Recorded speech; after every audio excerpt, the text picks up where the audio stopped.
à Paranormal sur le vif. Au Canada, un chasseur aperçoit une carcasse ensanglantée. Il s'en approche et tombe face à face avec Bigfoot. La première fois que j'ai regardé cette vidéo, j'étais tellement captivé que j'ai retenu mon souffle. Dans l'État du Maine, un homme voit une ombre noire terrifiante traverser la route. Mes poils se dressaient à la base de mon cou parce que j'ignorais ce que c'était. L'esprit d'un bébé décédé rend visite à sa famille. C'est manifestement l'esprit d'un enfant, car il fait du bruit en s'amusant avec des jouets. Une dispute déclenche une manifestation paranormale puissante en Malaisie. C'est une des meilleures démonstrations paranormales que j'ai vues. Et d'autres images paranormales qu'il faudra voir pour y croire.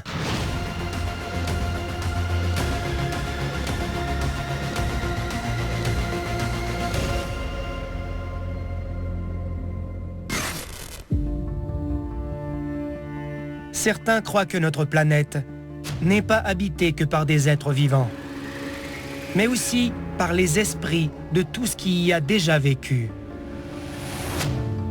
Si l'on ajoute à cela que la Terre est souvent visitée par des voyageurs venus d'ailleurs, sous différentes formes, il devient apparent qu'on peut, à tout moment, croiser une entité paranormale sans même s'en rendre compte. Que ce soit dans un salon, dans un parc, ou au volant d'une voiture sur une route isolée. C'est ce qui est arrivé à un homme dans le Maine lorsque sa caméra témoin a filmé cette apparition terrifiante en pleine noirceur.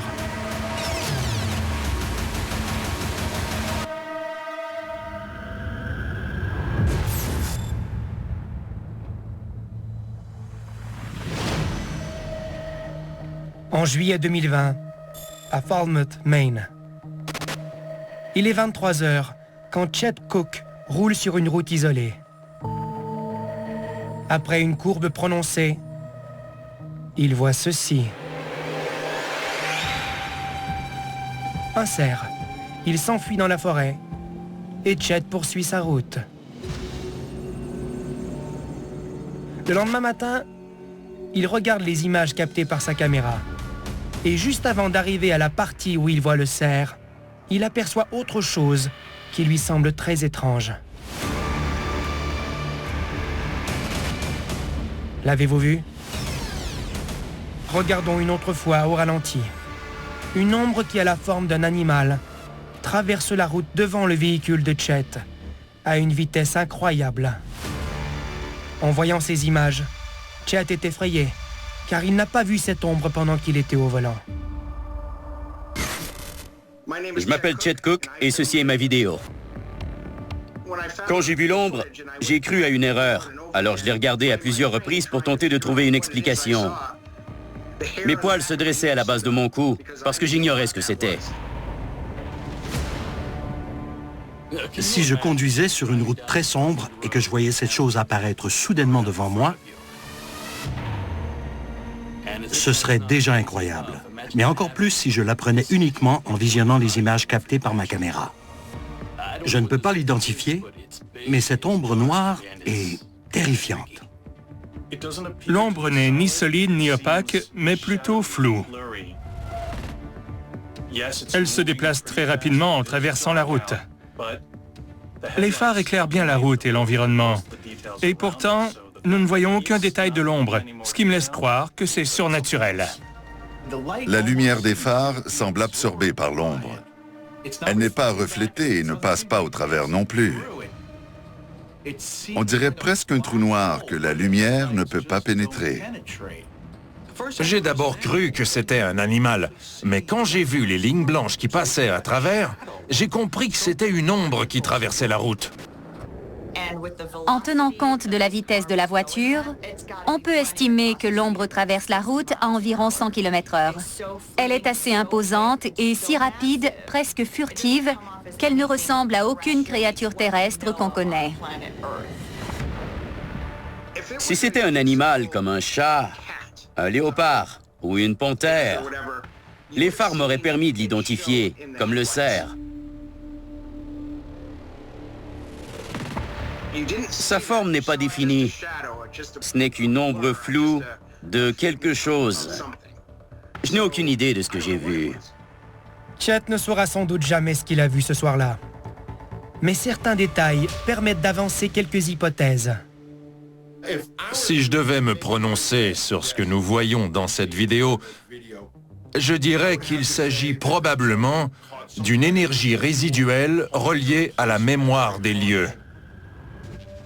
Ce qui fait en sorte que cette créature traverse constamment la route à cet endroit. De son vivant, cette créature a peut-être été heurtée et tuée par un véhicule sur cette route. Et nous regardons possiblement son énergie résiduelle qui continue à traverser la route en boucle. Une autre hypothèse est encore plus terrifiante. Quand je vois l'ombre d'un animal, la première possibilité qui me vient à l'esprit est un chien de l'enfer. Il y a d'abord Cerbère, le chien à 3 têtes qui garde les portes des enfers d'Hadès dans la Grèce antique. Dans le monde plus contemporain, nous connaissons depuis un certain temps le chien noir diabolique aux yeux rouges. Les chiens de l'enfer existent depuis très longtemps. Le chien de l'enfer était une créature mythique et légendaire, mais elle a récemment fait son entrée dans la culture populaire. Le chien de l'enfer est un messager, un serviteur des royaumes obscurs, envoyé pour accomplir une tâche et exécuter les ordres de son maître, qui consiste à tourmenter les humains ou à carrément les enlever. C'est effroyable. Mais l'esprit de Chet est bien ouvert. La science n'a pas réponse à tout pour le moment. Pour ma part, je crois qu'il existe des créatures surnaturelles qu'on ne connaît pas. J'ai été témoin d'un accident mortel. J'aurais aimé ça crier, j'aurais aimé ça dire quelque chose. Les enquêteurs l'avaient déjà jugé coupable sans même savoir.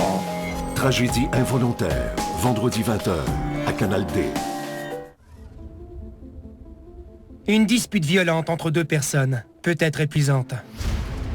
Son intensité peut provoquer un grand stress, de la frustration et des émotions négatives au point de fragiliser ou briser une relation.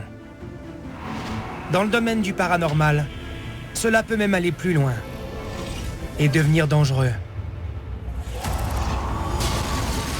Parce que dans des situations extrêmes, certains croient que les émotions exacerbées peuvent également mener à des phénomènes paranormaux cauchemardesques. C'est possiblement ce qui s'est produit en Malaisie, lors d'un échange musclé et émotif entre deux individus. Leur dispute a enclenché une série de réactions en chaîne qui a fini par menacer leur propre sécurité.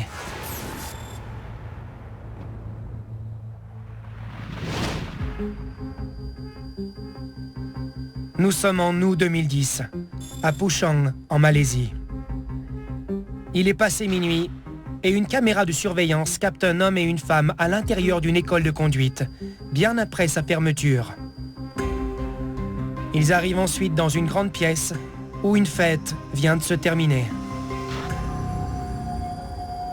La discussion semble animée et l'homme est repoussé par la femme.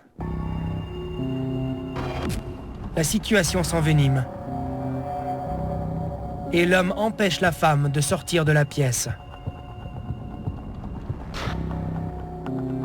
1 minute plus tard, après une autre altercation, l'homme s'en va.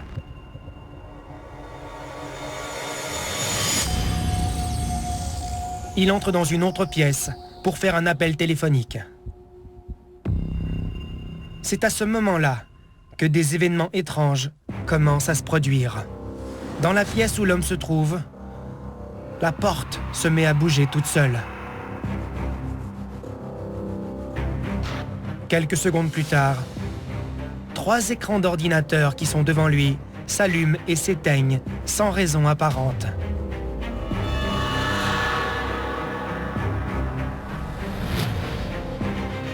Effrayé, l'homme sort rapidement de la pièce. Et il n'apparaît plus sur les images captées par la caméra. Mais l'entité qui a tourmenté l'homme n'a pas fini de faire des siennes. Regardez attentivement. Un fauteuil se déplace. Et la porte claque violemment. Pendant ce temps, la dame est toujours dans l'autre pièce. Elle regarde son téléphone lorsque tout à coup, derrière elle, une chaise se met à bouger. Et ce n'est que le début. Une autre chaise fonce vers elle.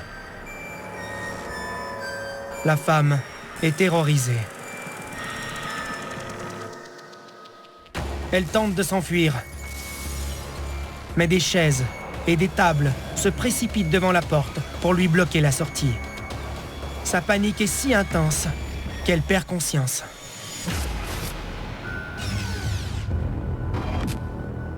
Que s'est-il passé exactement? C'est une des meilleures démonstrations paranormales que j'ai vues. Cette vidéo est bouleversante et terrifiante. Et tout ce que je vois me porte à croire que ces images sont authentiques.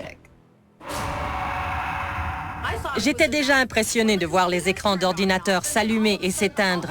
Mais quand le mobilier s'est mis à voler vers la porte pour empêcher la femme de sortir de la pièce, j'étais carrément effrayée. Une question épouvantable s'impose. Est-ce que des esprits intelligents peuvent démontrer autant de force et de rage? On dit parfois que les esprits sont intelligents et capables d'agir intentionnellement. Et cette situation en est certainement une preuve.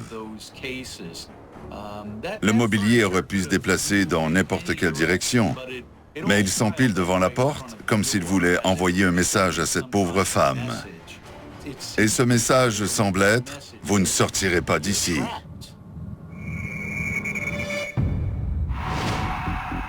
Cette énergie agressive aurait-elle un lien avec les propos enflammés que la femme et l'homme ont échangés plus tôt? Certaines théories avancent que les activités des esprits frappeurs relèvent de la psychokinésie et de l'énergie chaotique des jeunes adultes, des jeunes filles, des jeunes hommes, c'est-à-dire des émotions parfois confuses reliées à la physiologie et à la psychologie des adolescents. Dans ce cas-ci, la peur et le rejet s'ajoutent à un grand sentiment de colère. Tous les ingrédients sont réunis pour alimenter l'énergie négative et l'amplifier jusqu'à provoquer cette démonstration de force inouïe d'esprit frappeur. En état de panique, la femme réagit d'une manière explosive au point de perdre conscience. Elle est tellement terrorisée que ces images sont extrêmement difficiles à regarder. La situation est forcément hors de contrôle. On ne connaîtra sans doute jamais la cause de ces phénomènes paranormaux. Mais on sait qu'ils sont terrifiants. Les vidéos de ce genre m'effraient énormément. Parce que la sécurité de cette femme est compromise. Elle est agressée physiquement. Savoir que des forces surnaturelles peuvent être aussi violentes et mal intentionnées, c'est effrayant. Seulement en 2023, 10 330 véhicules ont été volés au Québec. Mets ça sur le parc, s'il te plaît, parce qu'il est saisi. Un huissier et son équipe tentent d'enrayer ce fléau. Traqueur de chars, vendredi 20h30, à Canal D.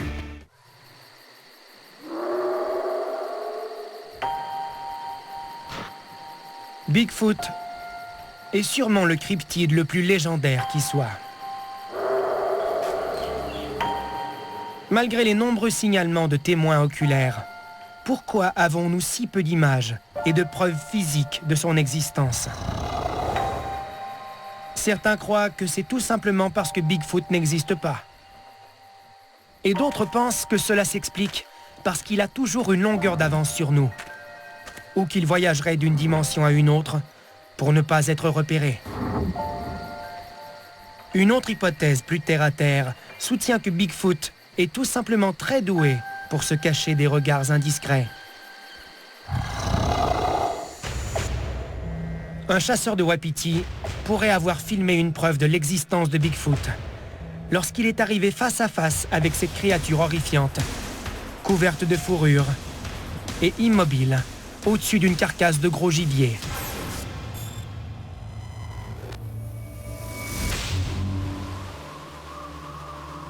Durant l'hiver 2019, près du parc national de Banff en Alberta, Sonny Vater chasse le wapiti le long de la rivière Saskatchewan Nord. Quand il aperçoit une carcasse d'animal suspendue à un arbre. Il regarde ensuite à sa droite et voit ceci.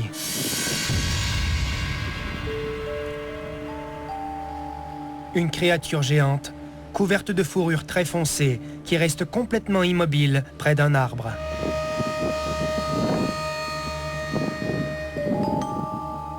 Sonny se concentre sur ce qu'il croit être la tête de la créature et continue à filmer. Regardez bien le haut de son corps, qui se balance légèrement de droite à gauche. Comme si elle dormait, ou qu'elle restait immobile en espérant que le chasseur ne la voie pas. Sonny est stupéfait, et il fait un zoom arrière pour avoir une meilleure vue d'ensemble. La créature est incroyablement grande et costaude.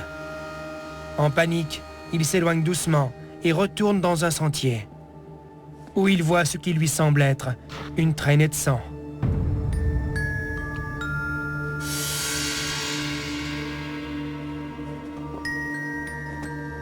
Il la suit jusqu'à une autre carcasse.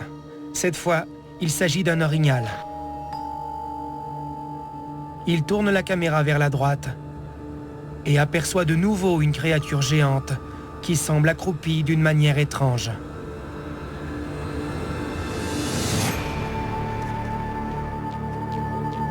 Nous voyons sa tête ici. Sonny se demande s'il vient vraiment de voir 2 Bigfoot en l'espace de quelques minutes.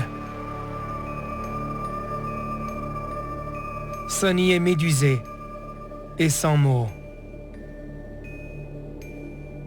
Ou presque.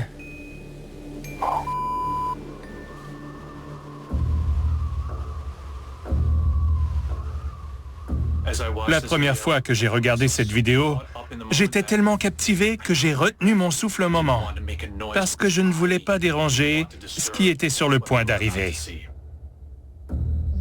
Dans cette vidéo, on voit une créature humanoïde géante qui se tient debout et qui est appuyée contre un arbre. Sa fourrure ne ressemble pas à celle d'un ours, mais les images nous montrent bien le pelage d'une sorte de bête. On voit de la fourrure et de longs poils sur sa tête. Je suis très impressionné par les images captées par le chasseur et sa capacité à rester aussi calme. On voit également le contour de sa tête, surtout quand il se met à bouger un peu. Je ne sais pas de quoi il s'agit, mais la créature est bien camouflée dans cet environnement. Tout se confond. La forêt dense de conifères, la neige qui tombe, les poils hirsutes et l'écorce des arbres. Tous ces éléments naturels nous empêchent de distinguer les détails physiques. Nous pouvons uniquement dire qu'il y a là une créature noire et poilue, très grande et immobile, qui tente d'échapper à l'attention du chasseur, en se cachant près de cet arbre. Dans la deuxième vidéo, on dirait que Bigfoot, ou cette entité qui lui ressemble, est accroupi pour tenter de cacher ou de protéger quelque chose. Quand on voit l'arrière de sa tête, le regard et l'attention de la créature semblent fixés sur la bête tuée il n'y a pas longtemps, et c'est sans doute une bonne chose pour le chasseur, parce qu'à mon humble avis, il est beaucoup trop près de la créature. Est-ce que Sonny était en danger? Après tout, Bigfoot a la réputation d'être une créature pacifique, n'est-ce pas? Dès que nous entendons les mots Bigfoot ou Sasquatch, Nous avons tendance à penser à une créature géante et douce, mais certaines légendes et quelques signalements parlent plutôt d'une bête sauvage et dangereuse. Les Autochtones ont déjà rapporté que Bigfoot avait enlevé et dévoré leurs enfants. Au 19e siècle, des mineurs et des fermiers ont affirmé que ce type de créature lançait des bûches et des pierres sur leur résidence. En réalité, on connaît peu de choses sur les cryptides. On ignore leur vraie nature. Peut-être sont-ils comme tous les animaux qui vivent dans la forêt, c'est-à-dire qu'ils chassent et mangent d'autres animaux, ce qui voudrait dire que cet homme pourrait être sur le menu. Tout cela est terrifiant. Alors s'ils essayent vraiment de se cacher de nous, peut-être devrions-nous les laisser tranquilles. Si j'avais un conseil à donner aux chasseurs qui voient une carcasse suspendue à un arbre et une créature géante et poilue juste à côté, ne la filmez pas et partez de là au plus vite. C'est très dangereux, que ce soit Bigfoot ou non. Si vous voyez une traînée de sang dans la forêt, partez dans la direction opposée. Oui, vous pourriez vous vanter d'avoir vu Bigfoot, mais à quel prix?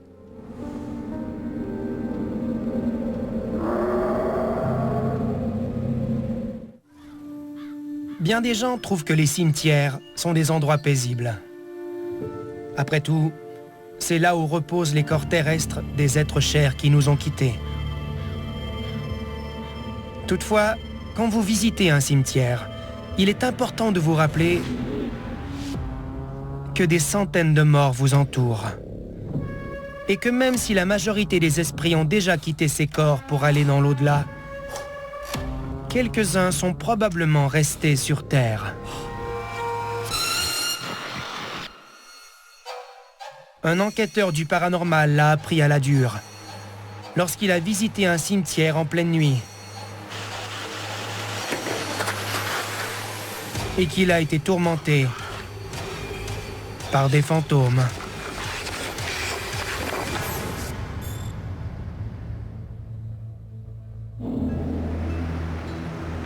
En mars 2020, à San Diego, en Californie. Il est 3 heures lorsque l'enquêteur du paranormal Eric Trujillo visite un cimetière qui a la réputation d'être hanté. I'm here to communicate with any spirits that are lurking to this day, possibly share their story, and go from there. Je m'appelle Eric Trujillo et j'ai filmé cette vidéo. J'ai décidé de mener une enquête dans ce cimetière et le meilleur moment était vers 3 heures, puisque c'est à cette heure-là que les phénomènes paranormaux sont plus susceptibles de se produire. Et c'est encore plus vrai dans les cimetières. Chaque fois que je vais enquêter dans un cimetière, j'entends des murmures, je me sens observé et je constate des baisses de température. Quand j'y vais seul, il y a toujours plus d'activité autour de moi.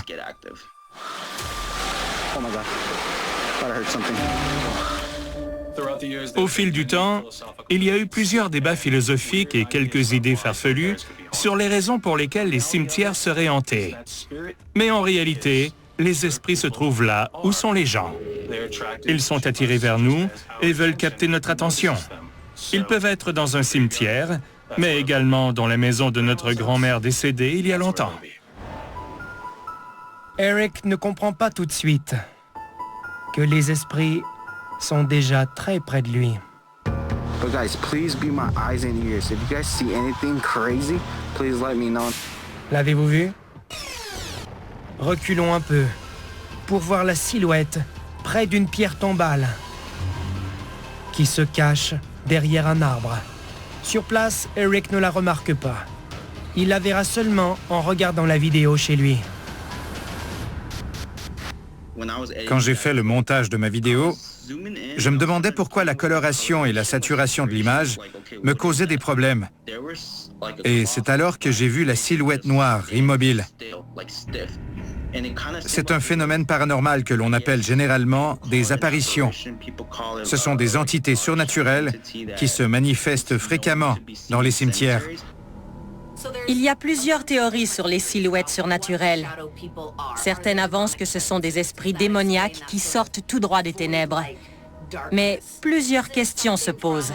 Est-ce qu'elles proviennent vraiment d'une autre dimension ou d'un plan d'existence différent d'une autre?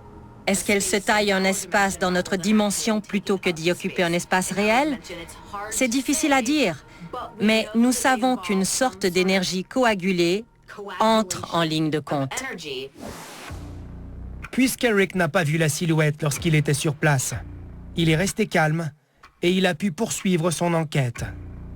This is a place where I want to do my session because I feel like I'll get a good amount of activity here. Il allume sa boîte à esprits en espérant communiquer avec des entités. Is there anyone here that wishes to communicate with me? Cette fois, il est bien conscient des présences qui l'entourent.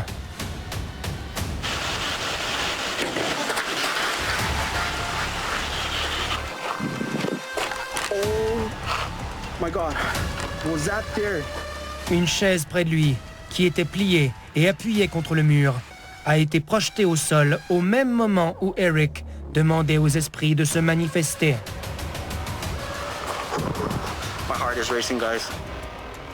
Quand j'ai vu la chaise au sol, je me suis dit que c'était impossible et j'ai eu peur parce que je savais qu'ils étaient près de moi. Eric est en état de panique. Dude, no, this ain't happening right now. À ce stade, l'homme commence à se sentir inquiet et il a peur. Il est important de dire que la plupart des enquêteurs du paranormal croient que ces émotions négatives alimentent les entités et leur donnent plus d'énergie et de puissance. J'ai perdu tous mes moyens.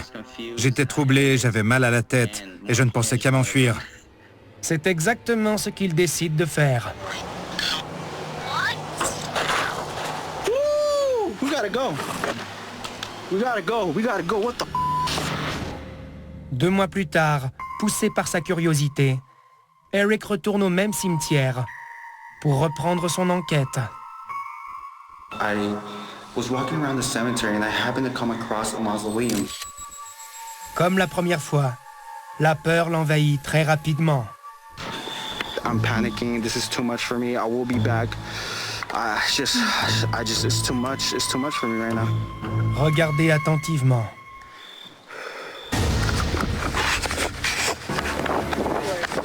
Regardons encore. Une autre silhouette noire, ou peut-être la même que lors de sa première visite, apparaît derrière un muret. Cette fois, Eric la voit très clairement et il s'enfuit. Je n'en croyais pas mes yeux. C'était la première fois que je voyais une silhouette noire de toute ma vie. Les esprits peuvent se manifester de différentes façons. Parfois sous forme d'apparitions complètes qui ressemblent à une personne, et d'autres fois nous voyons une brume légère ou encore une ombre quelconque. À mon avis, la silhouette qui apparaît dans ce cimetière est l'esprit d'un défunt qui déambule, et ça peut être n'importe qui. Nous ne savons pas si Eric a l'intention de retourner dans le cimetière une 3e fois. Mais si c'est le cas, il pourra s'attendre à voir d'autres silhouettes.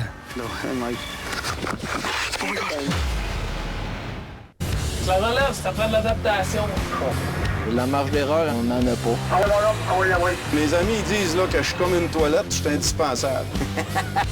Vite chantier, nouvelle génération, lundi 19h30 à Canal D.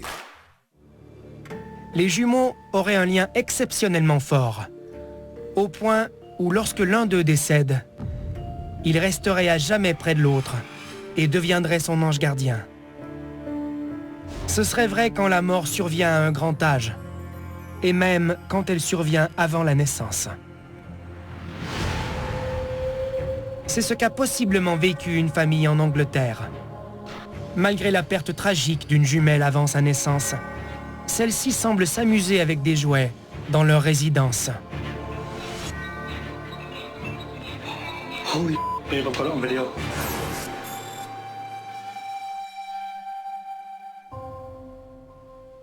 En mars 2020, à Stoke-on-Trent, au Royaume-Uni,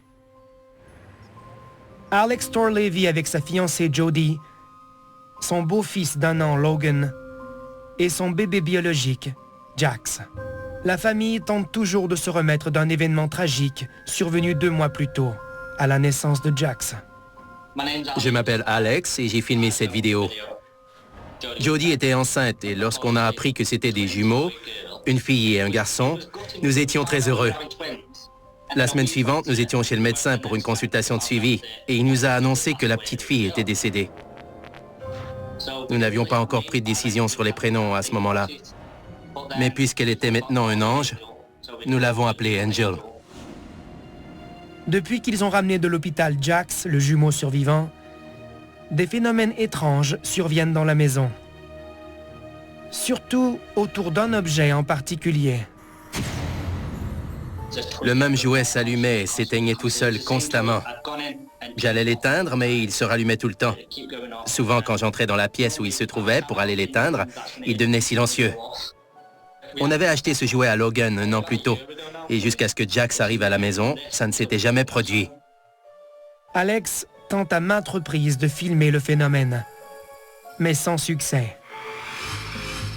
Jusqu'à un certain soir, alors que Jax passe la nuit chez ses grands-parents.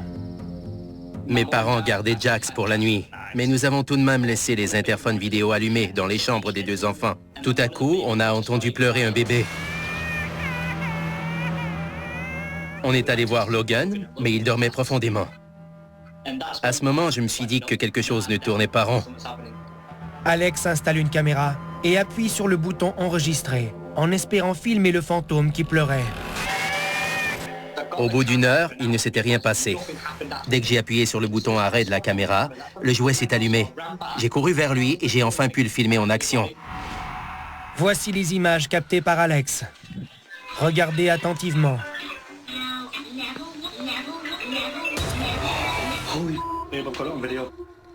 Le jouet est frénétique, sans raison apparente. Comme si un enfant s'amusait avec lui.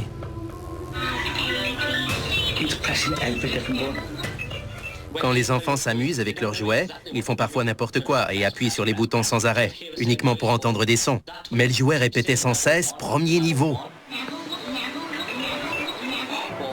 Je me suis approché du jouet et il était au 3e niveau, ce qui m'a rendu perplexe parce qu'il continuait à répéter « premier niveau ». Alex décide ensuite de poser une question. Et il obtient une réponse qui le laisse croire que l'esprit est celui de sa fille, Angel. Gardez l'œil sur la lumière jaune du jouet. Can you let go of the yellow button? Can you let go of it?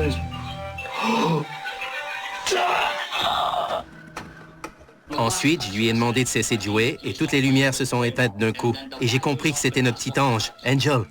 C'est comme si elle nous comprenait. C'est d'autant plus convaincant qu'Alex a plus tard effectué des tests pour démontrer que le jouet faisait des choses totalement impossibles. This one, you'll always hear it say level 1, which is you have to flick that down, flick it back up. And these buttons don't even work, but you can see on the video she had them all lighting up. Quand une personne chère décède, et surtout lorsqu'il s'agit de la mort tragique d'un enfant, je suis convaincu que son énergie reste au sein de la famille. Toute l'émotion qui remplit la maison se transforme en énergie et fait en sorte que l'esprit de l'enfant reste là, tant que sa famille n'a pas fait la paix avec le drame en quelque sorte. Et nous savons que les esprits juvéniles se manifestent souvent en manipulant des objets électroniques. On voit une activité enfantine, alors c'est manifestement l'esprit d'un enfant, car il fait du bruit en s'amusant avec un jouet qui n'est pas facile à manipuler, surtout s'il est défectueux.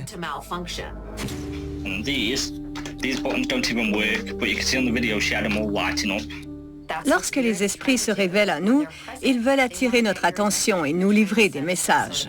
Dans ce cas-ci, je crois que leur fillette veut leur dire qu'elle est avec eux et qu'elle restera sans doute aussi longtemps qu'ils auront besoin de réconfort. Le lien qui existe entre les jumeaux est assurément en cause. J'ai effectué des recherches en ligne pour tenter d'éclaircir le mystère. Et j'ai lu que lorsqu'un jumeau décède, il ne quitte jamais l'autre. Il reste à ses côtés et devient en quelque sorte son ange gardien pour la vie. Puisqu'un des jumeaux a survécu, son lien spirituel avec sa sœur jumelle décédée sera toujours très spécial. Quoi qu'il en soit, une chose est certaine. Dans une famille, Que certains de ses membres soient morts ou vivants, l'amour est très puissant. Les membres d'une famille qui sont décédés jouent souvent les rôles de protecteurs et de guides auprès de leurs survivants. Ils veillent sur les proches qu'ils ont laissés derrière et qu'ils aimaient tant. Comme il n'y a rien de plus fort que le lien qui unit des jumeaux, l'esprit de ce bébé, qui n'a même pas vu le jour, veille sur sa famille durant cette période de deuil extrêmement difficile. Personnellement, je pense que cette vidéo est une preuve très émouvante de ce phénomène. Je crois qu'elle veillera toujours sur Jax. Holy il va pas là en vidéo. Tu sais, les Hilton, tu as le goût d'aller ouvrir la porte puis d'aller voir. Les plus grands abuseurs des Hilton, c'est les Hilton. Je vais dans le ring parce que je pense que c'est impossible de comprendre cette histoire autrement. Être un Hilton, dès le 18 avril 21h, à Canal D. Nous vivons dans une galaxie qui nous est inconnue en grande partie. Derrière chaque planète et chaque étoile se trouvent de nombreuses possibilités. Plus nous élargissons nos connaissances, plus nous comprenons que c'est peu probable que nous soyons les seuls êtres vivants intelligents dans l'univers. Si les extraterrestres existent vraiment, pourquoi ne partageraient-ils pas notre désir d'explorer l'univers? Et quel est le meilleur endroit à explorer? La Terre, bien sûr. Au Colorado, une femme a peut-être filmé une de ses expéditions exploratoires. En plein jour.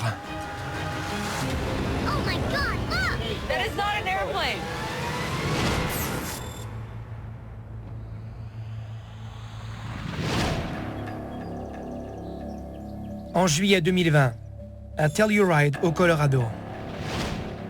Stephanie Davies est en vacances avec la famille de son fiancé.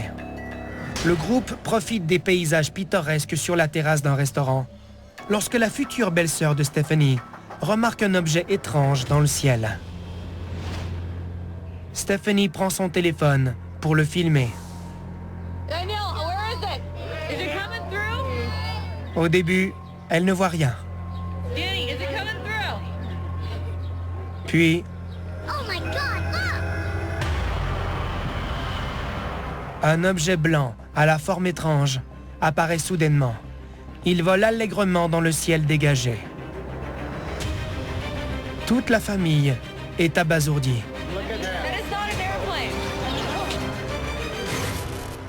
Je m'appelle Stephanie Davies et j'ai filmé cette vidéo. J'étais à la fois excitée et stupéfaite parce que la forme de l'objet était intrigante.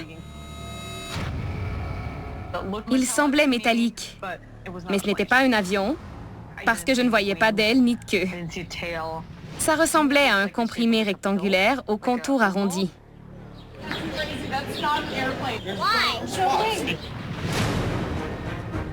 Notre cerveau sait reconnaître un avion, peu importe sa taille. Et cela n'en est pas un. Ce n'est pas un dirigeable non plus. Alors quand on ne connaît pas la nature d'un objet qui vole dans le ciel, c'est un ovni. Qu'est-ce que ça peut être d'autre? Quand on pense aux ovnis, quelques modèles typiques nous viennent à l'esprit. Il y a la forme de cigare, le triangle et bien sûr la soucoupe volante. Mais je constate que cette forme géométrique à 4 côtés revient de plus en plus souvent dans les signalements d'ovnis. Un petit aéroport se trouve à une quinzaine de kilomètres de là. Mais cet objet ne ressemble en rien à un avion. D'autant plus qu'il n'émet aucun son. Je n'ai jamais rien vu de semblable. Et il était silencieux. On n'entendait rien du tout.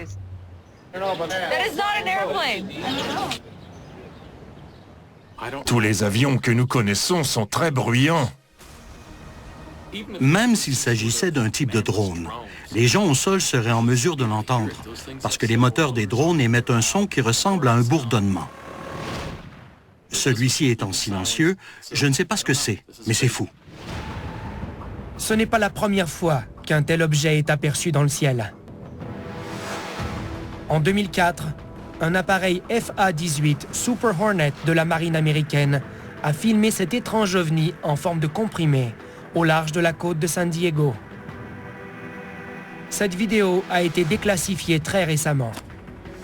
De plus, un ovni presque identique a été vu en Ohio il y a peu de temps, laissant les témoins oculaires perplexes.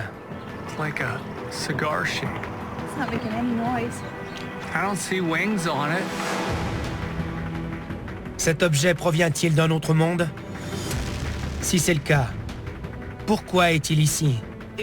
Si cet objet est de nature extraterrestre, il se moque d'être vu. Est-ce parce que ses occupants nous voient comme des êtres aussi insignifiants que des fourmis?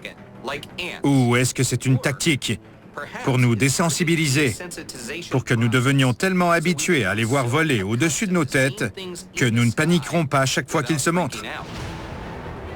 Quoi qu'il en soit, et peu importe les raisons de cette visite sur Terre, Stephanie est reconnaissante d'avoir vécu cette expérience unique et de l'avoir captée sur vidéo. Je ne saurais jamais ce qu'on a vu dans le ciel ce jour-là. Mais pourquoi serions-nous les seuls êtres vivants dans l'univers? Je suis heureuse d'avoir vu cet ovni à la forme étrange. Et je crois vraiment qu'il provenait d'une autre planète. Ce qui est super génial.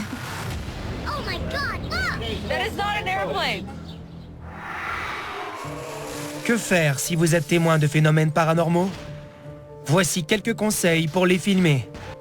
Regardez attentivement toutes les images captées par vos caméras. Restez aussi silencieux que possible. Fiez-vous à votre instinct s'il vous dit que ce que vous voyez est surnaturel. Et si vous avez la chance d'observer des esprits frappeurs, des fantômes ou des ovnis, efforcez-vous d'en capter des images afin d'immortaliser le paranormal sur le vif.